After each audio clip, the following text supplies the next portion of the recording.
सायली डायरीची पानं उलटत असते आणि त्या सगळ्या गोष्टी लिहिलेल्या होत्या त्या सगळ्या वाचून रडत असते.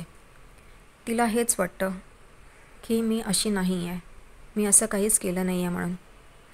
आणि ती आई म्हणून रडते आणि ती हाच विचार करते, आई म्हणून माझ्यासाठी फक्त कल्पना आईच होती. आणि ती एक विचार करते, ती डायरीच्या एका पानावर आईसाठी म्हणजे कल्पना आईसाठी तिच्या मनातल्या सगळ्या भावना लिहिते. सायली हे लिहिते की आई, मी तुम्हाला खरंच माझ्या आईचा दर्जा दिला होता आणि माझी ती सगळी नाती जी त्या घरात सगळ्यांशी जोडली गेलेली आहेत ती खरी आहेत, ती कधीच खोटी नव्हती. मी माझ्या जन्मदाती आईला तर बघितलं नाही आहे, पण जेव्हापासून आईचा अर्थ कळला आहे तेव्हापासून ती तुम्हीच आहात. या सगळ्या गोष्टी ती लिहित असते त्या डायरीमध्ये आणि म्हणते की जमल्यास मला माफ करा, मी चूक केली हे माहिती आहे, पण माझी नाती माझं प्रेम हे खोटं नव्हतं. आणि ती ते पान फाडते आणि तिकडेच राहणाऱ्या एका मुलाला ती पत्र देते आणि म्हणते, हे या पत्त्यावर पोचवशील का रे? तो म्हणतो हो. आणि सायली म्हणते त्याला जमल्यास निरोप पण घेऊन ये. तो म्हणतो ठीक आहे म्हणून आणि तो तिथून निघून जातो आणि सायली तशीच उभी राहून रडत असते. सगळेजण कोर्टात हजर असतात आणि जज येतात तेव्हा सगळेजण उभे राहतात. जज सांगतात साक्षीच्या वकिलांना की ॲडव्होकेट पवार तुमचं ओपनिंग स्टेटमेंट द्या. तेव्हा ॲडव्होकेट पवार येतात आणि सांगतात की आत्तापर्यंत माझ्या क्लायंटवर म्हणजेच साक्षी शिकरेवर खूप आरोप केले गेलेत, तिला खुनीही ठरवलं गेलं आहे, पण आज मी त्या गोष्टीबद्दल म्हणजेच त्या दिवशी त्या रात्री त्या कुठे होत्या ह्याच्याबद्दल सगळी स्पष्टीकरण देणार आहे आणि त्यासाठी मला माझ्या क्लायंटला म्हणजेच साक्षी शिकरेला बोलवण्याची परवानगी द्या. जज म्हणतात बोलवा म्हणून. साक्षी येते आणि वकील तिला विचारतात की कुठे होतात तुम्ही त्या दिवशी त्या रात्री, हे कोर्टाला सांगा म्हणून. इकडे साक्षी आपली नाटकं सुरू करते. जसं त्या लोकांनी आधीच मधुभाऊंचा वकील जोशी वकील यांच्याबरोबर सगळ्या गोष्टी ठरवलेल्या असतात त्याप्रमाणे सुरू करतात. इथे साक्षी अगदी घाईवरून येतं तिला आणि ती कोर्टाची माफी मागते. ती जज साहेबांना सांगते मला माफ करा, मी मागच्या वेळेला खोटी साक्षीदार आणलेली, कारण मला ती गोष्ट ओपन करायची नव्हती जी खूपच नाजूक बाब आहे, त्यामुळे मला ते सगळं इकडे कोर्टात आणायचं नव्हतं त्या गोष्टी आणि म्हणून मी खोटी साक्षीदार उभी केली आणि त्यासाठी मी दंडही भरला आणि मी कोर्टाची तुमची सगळ्यांचीच माफी मागते. हे ऐकून अर्जुन, कुसुमताई आणि चैतन्य एकदम तिच्याकडे बघत असतात. आता हिची कोणती नवीन नाटकं आहेत आणि ही काय सांगणार आहे म्हणून. इथे साक्षी म्हणते या सगळ्याची सुरुवात माझ्या लहानपणी झाली. जेव्हा मी 7-8 वर्षांची होती तेव्हा माझं आईचं आणि माझ्या वडिलांचं भांडणं होत होती. त्यांचे रिलेशन काही चांगले नव्हते आणि हेच बघून बघून मी मोठी झाली. मी जेव्हा कॉलेजमध्ये होती त्या काळात मला कळलं की माझ्या आईचा परपुरुषाबरोबर अनैतिक संबंध होते आणि त्यातूनच तिला एक मुलगा होता. हे ऐकून इकडे सगळेजणच थक्क होतात. अर्जुन, कुसुमताई, चैतन्य एकदम बघायलाच लागतात.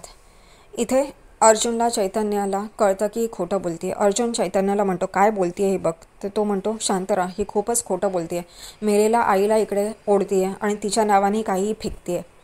इकडे हे ऐकून महिपत एकदम चिडतो. त्याचीही ती नाटकंच असतात. तो साक्षीला म्हणतो ए पोरी गप्प बस, काय बोलतेस तू, हे मालती माझी बायको ही अशी नव्हती, काहीही बोलू नकोस तू. तेव्हा इथे साक्षी म्हणते सॉरी अण्णा, मला या गोष्टी सगळ्या अशा आणायच्या नव्हत्या, पण काय करू, वेळच तशी आली आहे.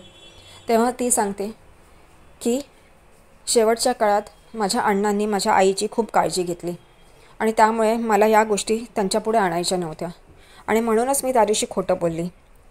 मी त्या दिवशी हॉटेलमध्ये नक्कीच होते, पण तिकडून मी सिटी हॉस्पिटलमध्ये गेलेली कारण माझा भाऊ, सावत्र भाऊ अथर्व विचारे हा तिकडे ॲडमिट होता, त्याचा ॲक्सिडेंट झालेला म्हणून. आणि मला हॉटेलमध्ये असताना कॉल आलेला आणि त्याच्यानंतर मी तिकडेच निघून गेलेली आणि 2 तास मी तिकडेच होते.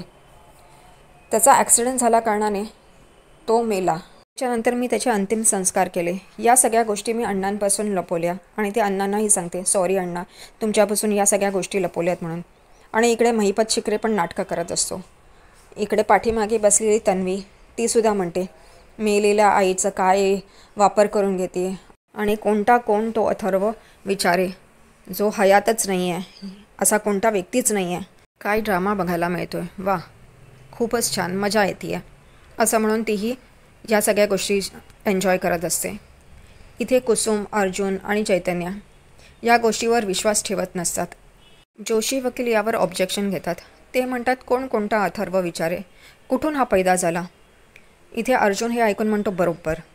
तेव्हा पवार वकील साक्षीचे ते म्हणतात त्याचं बर्थ सर्टिफिकेट, डेथ सर्टिफिकेट सगळ्या गोष्टी आमच्याकडे आहेत. साक्षीचे वकील पवार वकील ते सगळ्या गोष्टी कोर्टापुढे सादर करतात. जज ते सगळे सर्टिफिकेट्स आणि त्या सगळ्या गोष्टी, सिटी हॉस्पिटलचे पेपर सगळ्या गोष्टी बघतात आणि म्हणतात हे खरं आहे म्हणून. इकडे साक्षी सुटकेचा श्वास घेते. महिपतला पण आनंद होतो, तन्वी पण खुश होते. हे तिघंजणं आनंदात असतात. इकडे चैतन्य, अर्जुन आणि कुसुमताई ते एकदमच दचकलेले असतात की हे किती खोटं बोलतात आणि हे सगळ्या गोष्टी कुठून आल्या. इथे साक्षी जज साहेबांना सांगते माफ करा, पण या गोष्टी मला अशा आणायच्या नव्हत्या. मला माझ्या अण्णांना दुखवायचं नव्हतं आणि त्याच कारणामुळे मी खोटं बोललेली. पण मी या खुनाशी माझा काहीही संबंध नाही. जेव्हा मला कळलं की या खुनाशी माझा संबंध जोडला जातो आहे, तेव्हा मला या सगळ्या गोष्टी बोलणं भाग होतं. कारण या सगळ्या योगायोग आहेत. योगायोगाने मी त्यावेळेला हॉटेलमध्ये नव्हती आणि मी माझ्या भावाच्या फ्युनरलमध्ये होते. पण माझा संबंध या विलासच्या खुनाशी लावला गेला आणि मला सहन नाही झालं, म्हणून मला हे बोलावंच लागलं. इथे साक्षी, महिपत आणि प्रिया यांची नाटकं सुरूच असतात. इथे साक्षी आणि महिपत जिंकल्याची भावना व्यक्त करतात. तेवढ्यातच जज साहेब म्हणतात की या सगळ्या गोष्टी जरी खरी असल्या तरी ही गोष्ट साक्षी शिकरे त्या हॉस्पिटलमध्ये त्यावेळी होती हे अजून सिद्ध झालेलं नाही आहे. हे ऐकून अर्जुन खूपच खुश होतो आणि म्हणतो येस, हेच हवं आहे. चैतन्य आणि कुसुमताई पण खुश होतात. पण तेवढ्यातच साक्षीचे वकील ॲडव्होकेट पवार सांगतात की मी साक्षीचे लोकेशन्स काढलेत आणि ते लोकेशन सबमिट करतात. तेव्हा असं आढळून येतं की साक्षी हॉस्पिटलमध्येच 1 तास 5 मिनटं होती आणि त्याच्यानंतर जवळच स्मशानभूमी होती, तिकडे ती 55 मिनटं होती. ते म्हणतात की ती तिकडे होती, त्यामुळे विलासच्या खुनाशी हिचा काही संबंध नाही आहे. हे ऐकून चैतन्य, अर्जुन आणि कुसुम यांना राग येतो. त्यांना माहिती असतं की साक्षी आणि महिपत हे खोटं बोलत आहेत. दुसरीकडे इकडे घरी सायली म्हणते की कोर्टाचं सगळं नीट व्हावं म्हणून ती प्रसाद बनवते देवासाठी आणि म्हणते अर्जुन सरांना रव्याची खीर खोबरं घातलेलं आवडते ना, तेच मी बनवते प्रसादासाठी आणि ती बनवते आणि देवापुढे ठेवते आणि म्हणते मधुभावना यातनं लवकरात लवकर सुटका करा त्यांची आणि ती नमस्कार करत असते.